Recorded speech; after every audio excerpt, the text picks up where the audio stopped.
Hi everyone. इस video में हम लोग देखने वाले हैं आरसीसी का एक बहुत ही इंपॉर्टेंट टॉपिक जिसका नाम है design of columns by limit state method. तो आइए स्टार्ट करते हैं। सो सबसे पहली बात तो कॉलम क्या होता है। कॉलम एक ऐसा मेंबर है बिल्डिंग का जो कंप्रेसिव लोड कैरी करता है। तो हमने यहाँ पे एक स्टेटमेंट लिखा है, column is a compression member. मतलब कॉलम एक ऐसा वर्टिकल मेंबर है जिसपे कंप्रेसिव लोड आता है। तो इट इज वर्टिकल। इसका जो शेप होता है ना, वो स्क्वायर हो सकता है, रेक्टेंगल हो सकता है, या फिर सर्कल भी हो सकता है। So the shape of the column will be square, rectangle और circle. It carries axial load as well as moment. अब आपके कॉलम पे एक्सियल लोड के साथ साथ मोमेंट भी आ सकता है। एक्सियल लोड मतलब क्या होता है, अगर आपका जो लोड है कॉलम पे ऐसा आ रहा है कि वो एक्सिस से पास कर रहा है, if it pass through axis, ये इसका एक्सिस है और कॉलम का जो लोड है वो एग्जैक्टली एक्सिस से पास हो रहा है, तो उसको बोलते हैं एक्सियल लोड। बट अगर कॉलम का लोड एक्सिस से पास नहीं हो रहा है तो वहां पर वो क्या करेगा, वो एक मोमेंट प्रोड्यूस करेगा। तो इसमें बोलते हैं combined effect of axial load as well as moment. तो कॉलम पे एक्सियल लोड के साथ साथ मोमेंट भी आता है। वो मोमेंट क्या करता है, वो मोमेंट आपके कॉलम को बेंड करता है। ठीक है। अब कॉलम का रोल क्या है यहाँ पर। कॉलम क्या करता है, कॉलम जो भी लोड बीम से आ रहा है उसको फुटिंग पे ट्रांसफर करेगा एंड देन फुटिंग उसको सॉइल के थ्रू सॉइल पे ट्रांसफर करेगा। So the role of column is to transfer the load from beam to the footing and then to the soil. ठीक है। अब यहाँ पर टाइप्स ऑफ कॉलम्स की बात कर लेते हैं कि कॉलम्स के टाइप्स कितने होते हैं। तो याद रखना, दो तरह के कॉलम होते हैं, एक होता है शॉर्ट कॉलम, एक होता है लॉन्ग कॉलम। शॉर्ट कॉलम का मतलब होता है ऐसा कॉलम जिसका लेंथ कम होता है एंड वो क्रश होके फेल होता है। इट फेल्स बाय क्रशिंग, याद रखना, इट फेल्स बाय क्रशिंग। अब एक टेक्निकल टर्म है इसमें जिसको हम बोलते हैं स्लेंडरनेस रेशो। क्या बोलते हैं इसको, slenderness ratio. We call it lambda, इसको हम बोलते हैं लैम्डा। इसकी डेफिनेशन होती है, it is the ratio of effective length of the column to lateral dimension of column, to lateral dimension of column. मतलब जो कॉलम का साइज होता है ना उसके डिवीजन में आता है, इफेक्टिव लेंथ के डिवीजन में वो आता है। तो याद रखना, अगर लैम्डा की वैल्यू, इफ स्लेंडरनेस रेशो की वैल्यू 12 से अगर कम रही या 12 तक के रही तो उसको हम लोग शॉर्ट कॉलम की कैटेगरी में गिनते हैं एज पर इंडियन स्टैंडर्ड 456/2000। और अगर कॉलम का स्लेंडरनेस रेशो 12 से ऊपर है, if it's lambda is more than 12, then उसको लॉन्ग कॉलम की कैटेगरी में गिनते हैं। तो शॉर्ट कॉलम जो क्रश होके फेल होता है, लॉन्ग कॉलम, यहाँ पे मैंने गलत स्टेटमेंट लिख दिया है, ये क्रश होके फेल नहीं होता है, यहाँ पे कट करो मैं, इट फेल्स बाय बकलिंग। ये कैसे फेल होगा, ये बकलिंग से फेल होगा, मतलब बेंड होके फेल होगा। ठीक है। सो याद रखना, दो तरह के कॉलम होते हैं, एक होता है शॉर्ट कॉलम, एक होता है लॉन्ग कॉलम।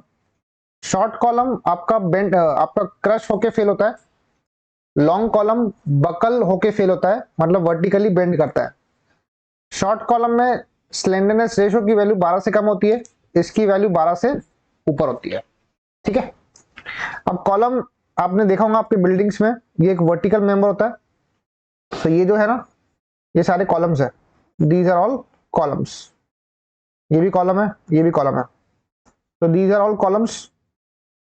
फिर अगर आपको बीम देखनी है तो ये एक बीम है, दीज आर द बीम्स, ये बीम्स है। एंड बीम्स के ऊपर में क्या है, स्लैब्स है, वी हैव स्लैब्स। एंड सबसे बॉटम में क्या है, ये फुटिंग्स है, ये क्या है, फुटिंग्स है। तो आपके जो बिल्डिंग में ना बेसिक कंपोनेंट्स क्या होते हैं, फुटिंग होती है, कॉलम होता है, बीम होता है और स्लैब होता है। आइए अब डिस्कस करते हैं इसके रीइंफोर्समेंट डिटेल्स के बारे में। जैसे कि कॉलम एक वर्टिकल मेंबर है तो आपको इसमें वर्टिकल रीइंफोर्समेंट डालना पड़ेगा। तो आप देख सकते हो यहाँ पर जो इसमें वर्टिकल स्टील है, मैं इसको हाईलाइट कर रहा हूं यहाँ पर रेड पेन से। जैसे ये कॉलम है वर्टिकल वाला, ठीक है, तो उसमें जो वर्टिकल स्टील आपको दिखा, you can see this vertical steel, जिसको मैं रेड पेन से हाईलाइट कर रहा हूं। ये आपका वर्टिकल स्टील है। इस वर्टिकल स्टील को हम नाम देते हैं लॉन्गिट्यूडनल स्टील। क्या बोलते हैं इसको? इसको हम बोलते हैं longitudinal steel. We call it longitudinal steel. ठीक है, जो भी वर्टिकल बार रहेंगे कॉलम के अंदर उसको हम बोलेंगे लॉन्गिट्यूडनल स्टील। क्या बोलेंगे उसको? Longitudinal steel. सो आप जो भी यहाँ पे वर्टिकल बार्स देख रहे हो उसको हम बोलते हैं लॉन्गिट्यूडनल स्टील। अब याद रखना, कॉलम में इन वर्टिकल बार्स को होल्ड करने के लिए, इन लॉन्गिट्यूडनल स्टील को होल्ड करने के लिए हम लोग उसके पेरीफेरी में एक चीज बांधते हैं। आप देख सकते हो, मैं व्हाइट पेन से यहाँ पे हाईलाइट कर रहा हूँ। यहाँ पे इसने ऐसे अरेंजमेंट दिया है वो बार्स को होल्ड करने के लिए। ठीक है, तो इनको बोलते हैं लिंक्स। इनको हम क्या बोलते हैं? लिंक्स बोलते हैं, या फिर लैटरल टाई बोलते हैं। लैटरल टाई बोलते हैं। ठीक है, लॉन्गिट्यूडनल स्टील को पकड़ने के लिए, उनको होल्ड करने के लिए हम लोग लिंक्स का इस्तेमाल करते हैं कॉलम के अंदर। लिंक्स बोलो, लैटरल टाई बोलो, इनको कलेक्टिवली हम लोग एक नाम देते हैं ट्रांसवर्स रीइंफोर्समेंट। ठीक है, तो कॉलम में दो तरह के स्टील होते हैं, longitudinal steel, transverse steel. Longitudinal steel vertical होते हैं, ट्रांसवर्स स्टील लॉन्गिट्यूडनल स्टील को होल्ड करने के लिए होता है। उसके बाद कॉलम में आपको एक चीज दिख रही होंगी, जैसे ये कॉलम है, ये कॉलम के बाजू में ऐसे कुछ सीमेंट के क्यूब्स निकले हुए हैं। ये सीमेंट का क्यूब है, ये क्यूब है, ये भी क्यूब्स है। तो इनको हम बोलते हैं कवर ब्लॉक्स। इनको हम क्या बोलते हैं? कवर ब्लॉक्स बोलते हैं। क्या होता है ना, प्रैक्टिकली ये जो स्टील है ना, इसको एटमॉस्फेयर से बचा के रखने के लिए हम लोग क्या करते हैं, इसको कंक्रीट के अंदर छुपा देते हैं, मतलब कंक्रीट के अंदर इम्बेड कर देते हैं ताकि स्टील बाहर दिखने को नहीं होना। तो इसीलिए हम लोग यहाँ पे कवर ब्लॉक्स का इस्तेमाल करते हैं, जिससे क्या होता है, हम लोग जब इसकी शटरिंग करते हैं ना, जब इसको हम लोग फोमवर्क लगाते हैं तो इसके अंदर ये जो कवर है ये क्या करता है, ये बार को ढक देता है। ठीक है, so cover blocks are used to protect the steel bars, and इससे आपका स्टील बार जो भी एटमॉस्फेरिक एक्शंस है उससे बच जाएगा। ठीक है, चलिए अब हम पढ़ते हैं कुछ इंडियन स्टैंडर्ड क्लॉजेस। ये क्लॉजेस काफी इंपॉर्टेंट है अपने कॉलम के डिजाइन के लिए, एंड ये जो भी हम लोग पढ़ेंगे ये हम लोग पढ़ेंगे शॉर्ट कॉलम के लिए।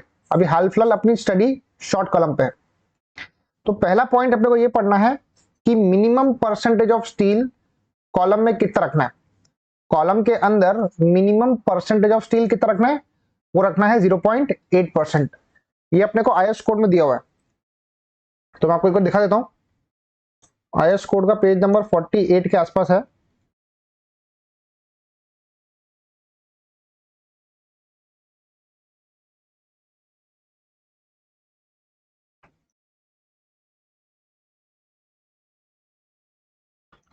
Page number 48।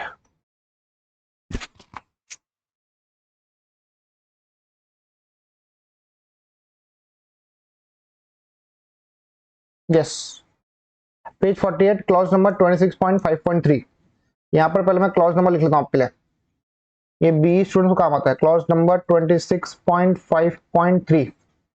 ठीक है, क्या लिखा है? The cross sectional area of the longitudinal reinforcement. अब आपको लॉन्गिट्यूडनल रीइंफोर्समेंट का मतलब पता है। It shall not be less then 0.8%, not more than 6% of the gross cross sectional area of the column. Code ऐसा बोलता है कि जो कॉलम के अंदर मिनिमम स्टील प्रोवाइड करना ना आपको, लॉन्गिट्यूडनल वाला, वो 0.8% प्रोवाइड करना है। किसका? ग्रॉस एरिया का। It shall not be less then 0.8%। और मैक्सिमम जो स्टील आपको यूज करना है ना, वो यूज करना है 6%। मतलब याद रखना, कॉलम के अंदर जो मिनिमम स्टील है वो है 0.8%। किसका? ग्रॉस एरिया का, of gross area. And maximum steel कितना है? 6% ऑफ द ग्रॉस एरिया। ठीक है, सो अगर मैं यहां से फॉर्मूला वर्कआउट करूं कि एरिया ऑफ स्टील क्या होगा मिनिमम वाला कॉलम के लिए, तो वो रहेगा 0.8% ऑफ ग्रॉस एरिया। और इसमें मैक्सिमम स्टील क्या होगा? एएससी मैक्स क्या होगा? ये होगा 6% ऑफ ग्रॉस एरिया। ठीक है, तो कॉलम में मिनिमम स्टील होता है 0.8%, मैक्सिमम स्टील कितना होता है 6%। तीसरा पॉइंट लिखा है minimum bar diameter in column is 12 mm। Code बोलता है कि कॉलम के अंदर मिनिमम 12 मिलीमीटर का बार आपको यूज करना है।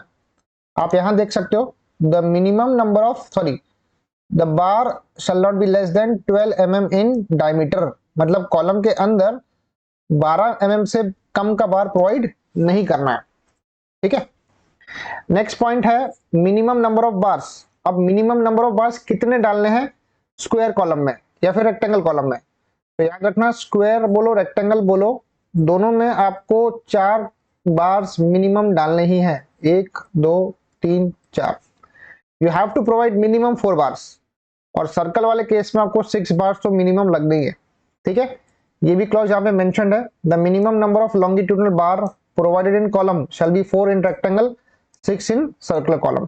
ये पॉलिटेक्निक स्टूडेंट्स के लिए डायरेक्ट क्वेश्चन है कि write the Indian standard clause for the longitudinal reinforcement in columns. ठीक है, चलिए आगे बढ़ेंगे।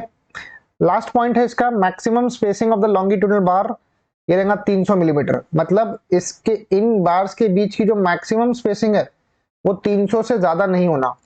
ठीक है, ये भी यहाँ पे दिया हुआ है statement, spacing of the longitudinal bar measured along the periphery of the column shall not exceed 300 millimetre.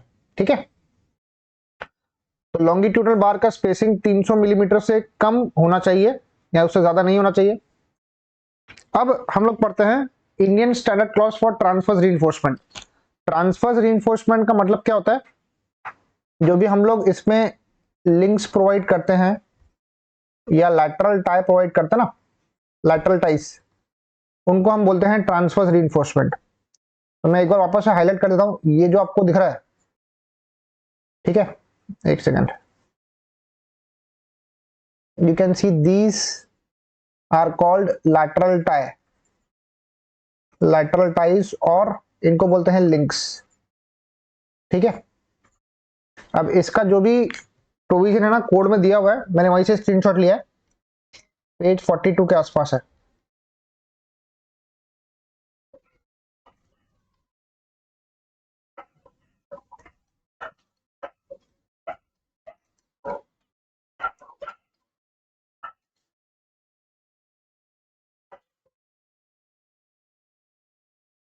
नहीं, पेज 49 पे है।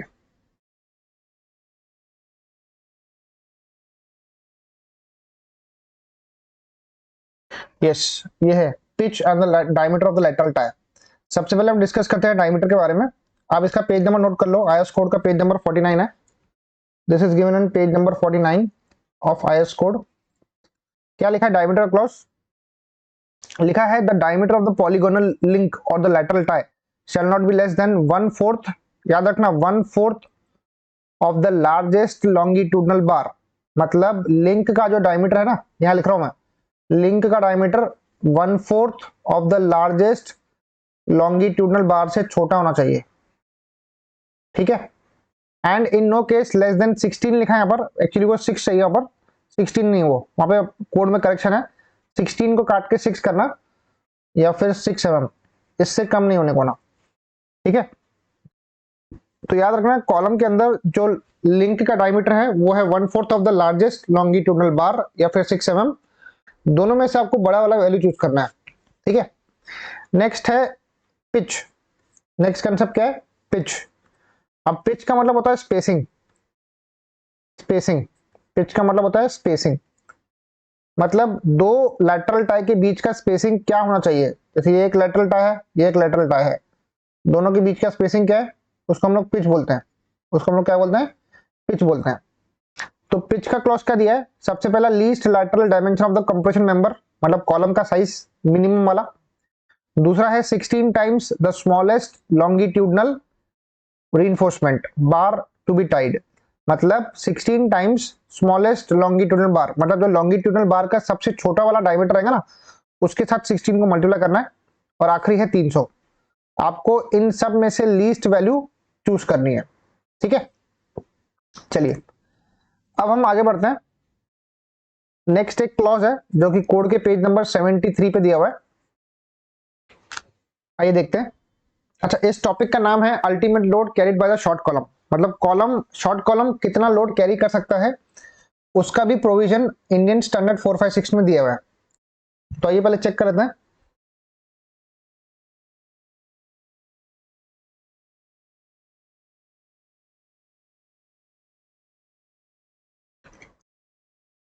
सॉरी, इसका पेज नंबर 71 है, यहाँ पे 71 कर दो।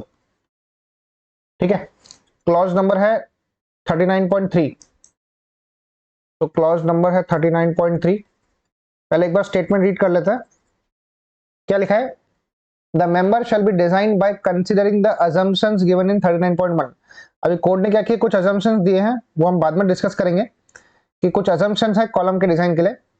एंड द मिनिमम एसेंट्रिसिटी, अब कोड मिनिमम एसेंट्रिसिटी की बात करता है शॉर्ट कॉलम के लिए। When the minimum eccentricity as per 25.4, मैं इसके बाद इसी पे आने वाला हूँ 25.4 पे, does not exceed 0.05 times the lateral dimension, the member may be designed by the following equation।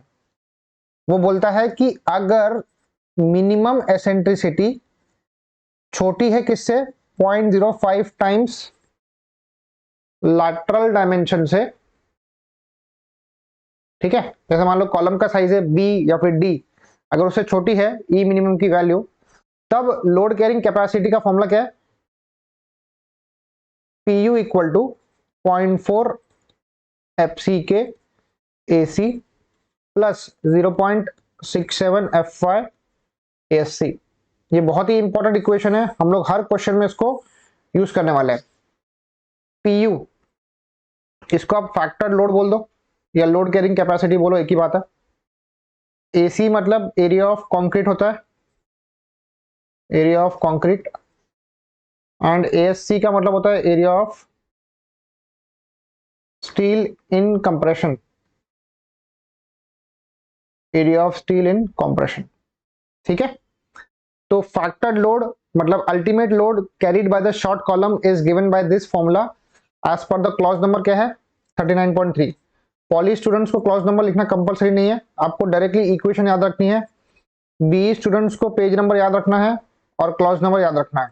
ठीक है, चलिए अब मैं चेक करूंगा कि मिनिमम एसेंट्रिसिटी क्या होती है। पहली बात तो एसेंट्रिसिटी का मतलब ये होता है कि जब अपना कॉलम का जो लोड है, ये कॉलम की एक्सिस है, अगर कॉलम का लोड एक्सिस से पास नहीं होता है, कहीं दूर से पास होता है, लेट अस से डिस्टेंस कितना ई है, तो इन दोनों के बीच का जो डिस्टेंस है ना, ये लोड का लाइन ऑफ एक्शन है। तो लोड का लाइन ऑफ एक्शन और कॉलम के एक्सिस के बीच का जो गैप होता है ना, उसको बोलते हैं एसेंट्रिसिटी। उसको हम क्या बोलते हैं, एसेंट्रिसिटी बोलते हैं। तो अपना जो आईएस कोड है ना, वो शॉर्ट कॉलम के लिए मिनिमम एसेंट्रिसिटी प्रोवाइड करके ही उसने वो इक्वेशन आपको दी हुई है पीयू की। तो ई का जो फॉर्मूला है ना, ई मिनिमम का, ये कोड के पेज नंबर 42 पे दिया हुआ है।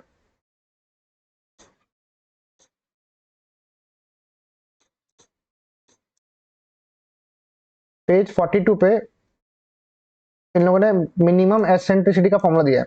ठीक है, क्या लिखा है, all the columns shall be design for minimum eccentricity equal to unsupported length of column upon, लिखा है वो स्लैश मतलब अपॉन है, upon 500 plus lateral dimension upon 30। तो ई मिनिमम का जो फॉर्मूला है वो है अनसपोर्टेड लेंथ, मतलब एल की बात कर रहा है वो, unsupported length divided by 500 plus lateral dimension by 30। फिर उसने बोला है subject to a minimum of 20 mm, इसकी दूसरी वैल्यू है 20 mm, मतलब आपको इन दोनों में से चूज करना है मैक्सिमम वैल्यू, चूज करना है आपको maximum value. So minimum eccentricity बोलता है कोड कि unsupported length upon 500 plus lateral dimension by 30। Clause number क्या था, 25.4 था। आईएस कोड का पेज नंबर याद रखना 42। ठीक है, तो जब ई मिनिमम की वैल्यू जो हम यहां से निकालेंगे इस फॉर्मूले से, अगर उसकी वैल्यू 0.05 टाइम्स लैटरल डायमेंशन से कम है, तो ही मैं ये इक्वेशन का इस्तेमाल करके क्वेश्चन सॉल्व करूंगा। ठीक है, ये एक चीज आप याद रखना। तो यहां तक के हम लोग क्लास को वाइंड अप करते हैं। हमने क्या क्या पढ़ा?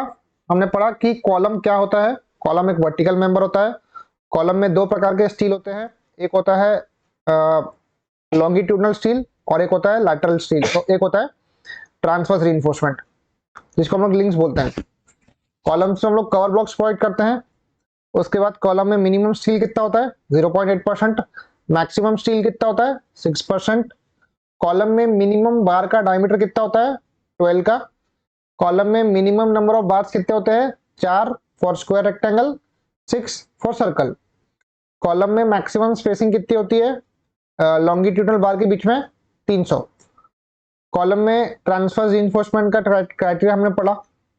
फिर कॉलम की लोड कैरिंग कैपेसिटी निकालने का फॉर्मूला पढ़ा, एंड देन मिनिमम एसेंट्रिसिटी क्या होती है वो भी डिस्कस कर लिया। नेक्स्ट वीडियो में हम लोग इसके न्यूमेरिकल्स डिस्कस करेंगे। मिलते हैं नेक्स्ट वीडियो में। Thank you so much.